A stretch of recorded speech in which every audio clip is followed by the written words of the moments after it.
In 2017, wildfires burned 1.2 million hectares of land in British Columbia. That's an area 100 times the size of the city of Vancouver. It was the worst fire season in BC's history, until the next year, 2018, when fires burned even more land. In addition to the loss of our forested lands, these fires cost the province hundreds of millions of dollars, and thousands had to be evacuated from their homes, including 10,000 people from Williams Lake alone. In order to understand the true environmental effects of these fires, new tools are needed to rapidly detect and monitor the areas that they burn. These maps can help us understand the spatial distribution of fires, their severity, and even the way that vegetation recovers after a fire. For decades, there have been efforts to create these kinds of maps based off of images of the Earth acquired from space.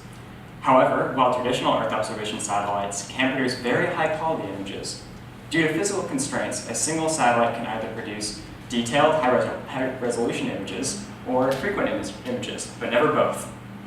Fortunately, a new generation of satellites is making it possible for us to image the Earth with unprecedented timeliness and resolution.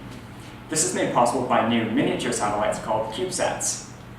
Whereas a traditional Earth observation satellite might be the size of a school bus, a CubeSat measures just 10 centimeters on a side. By operating dozens of CubeSats together, we're able to image the entire Earth every single day in unprecedented detail. My goal is to apply new data from CubeSats in order to automatically measure and map areas in Canada affected by wildfires. In my research, I've developed new software which automatically takes CubeSat images and ensures that each one is precisely calibrated to each other CubeSat image.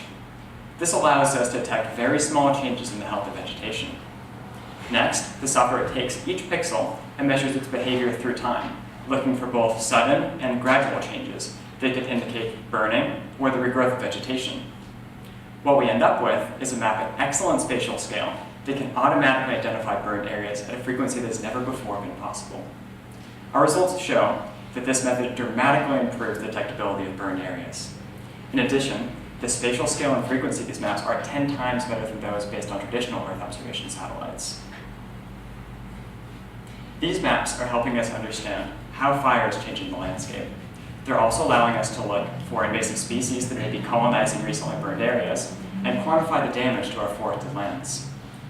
By better understanding the behavior of wildfires and vegetation regrowth, we can begin to understand both the history and the future of wildfires in British Columbia.